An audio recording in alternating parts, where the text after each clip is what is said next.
Halo ayah dan bunda, mari kita langsung mulai saja. Hari ini kita bakal membedah panduan esensial buat ngawal bapak dan ibu selangkah demi selangkah ngelewatin proses seleksi penerimaan murid baru atau SPMB untuk jenjang SMA dan SMK di Jawa Timur tahun 2026. Persiapan yang matang itu kuncinya dan kita akan bahas semuanya secara tuntas di sini. Jujur aja, wajar banget loh kalau ayah dan bunda ngerasa agak pusing atau kewalahan sama aturan baru, persentase kuota, atau istilah-istilah teknis yang kayaknya ribet. Tapi tenang aja, penjelasan ini dirancang khusus supaya seluruh prosesnya jadi gampang dimengerti, terstruktur, dan pastinya mudah buat diikutin. Nah, ini dia roadmap kita hari ini. Kita bakal bahas mulai dari persiapan awal, tahapan krusialnya, 4 jalur utama pendaftaran, syarat dokumen wajibnya, sampai gimana cara pantau online, dan soal sanksinya. Oke, kita masuk ke bagian pertama, persiapan awal dan memahami aturan baru. Poin paling krusial yang harus ayah bunda tahu tahun ini adalah adanya tes kemampuan akademik atau TKA. Mulai 2026, tes dari kementerian ini resmi dipakai di sistem penilaian buat beberapa jalur pendaftaran.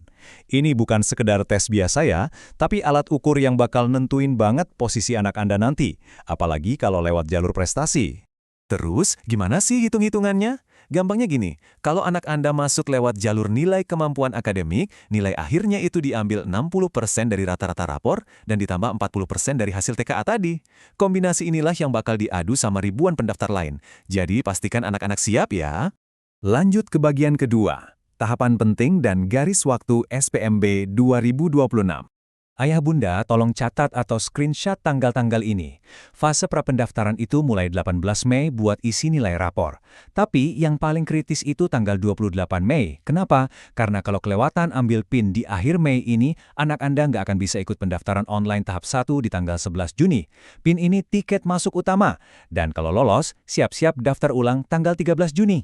Masuk ke bagian ketiga. Ini tentang 4 jalur utama pendaftaran, dan gimana milih strategi yang paling pas. Ibaratnya kita punya 4 pintu masuk nih. Ada jalur domisili buat yang ngandelin jarak rumah ke sekolah. Ada afirmasi buat keluarga yang butuh dukungan ekonomi atau disabilitas.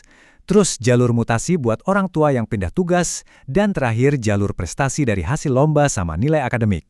Nah, milih pintu yang tepat ini bakal memperbesar banget peluang anak diterima. Kalau ayah bunda mau pakai jalur domisili, perhatiin bedanya nih.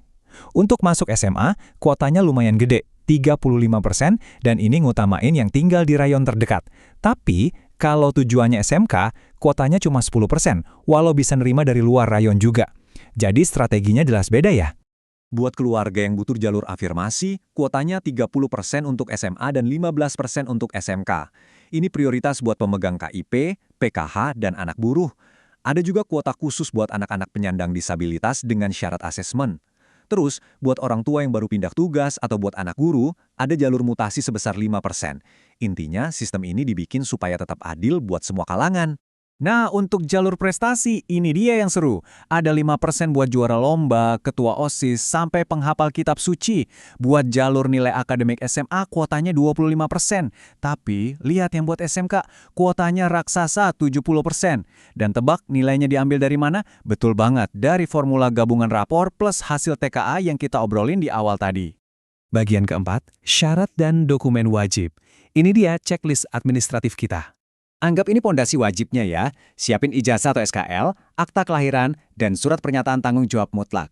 Dan ini yang paling penting, tolong cek kartu keluarga atau KK Anda hari ini juga. Pastikan tanggal terbitnya minimal 1 tahun sebelum pendaftaran. Kalau kakaknya baru diurus bulan lalu, wah itu bakal jadi masalah, jadi tolong dipastikan ya. Terus, tergantung rute yang diambil, ada dokumen tambahan nih. Jalur afirmasi butuh bukti kayak kartu PIP atau PKH. Disabilitas butuh surat dokter atau psikolog. Mutasi wajib sertain SK pindah tugas. Kalau jalur prestasi, sertifikat lombanya harus dilegalisasi kepala sekolah ya. Oh ya, buat pendaftar SMK jurusan tertentu, wajib ada surat keterangan sehat atau tidak buta warna dari dokter pemerintah. Nggak bisa dari sembarang klinik. Bapak Ibu, saya benar-benar mau nekenin poin ini. Dapat PIN itu nggak cuma modal klik di internet. Setelah isi data domisili sama nilai rapor di web, Anda itu wajib, sekali lagi wajib datang langsung ke SMA atau SMK terdekat, bawa dokumen fisiknya. Operator sekolah harus ngecek langsung keaslian kertas-kertas itu sebelum PIN-nya keluar. Jangan sampai kelewatan langkah ini ya. Akhirnya kita sampai di bagian kelima, cara pantau online dan urusan sanksi. Tips praktis dari saya, mending sekarang juga ayah bunda langsung bookmark alamat web resmi ini, spmbjatimprof.go.id. Segala macam pengumuman dan pergerakan posisi anak bisa dipantau real time 24 jam penuh di sini. Nggak perlu bingung cari info kemana-mana lagi, cukup pantengin satu web ini aja.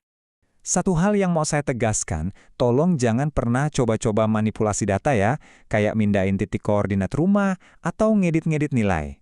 Kalau sampai ketahuan ada pemalsuan, sanksinya tegas banget, diproses hukum, dan status penerimaan anak langsung dicabut. Aturan ini dibikin supaya sistemnya adil, transparan, dan nggak merugikan pendaftar lain yang jujur.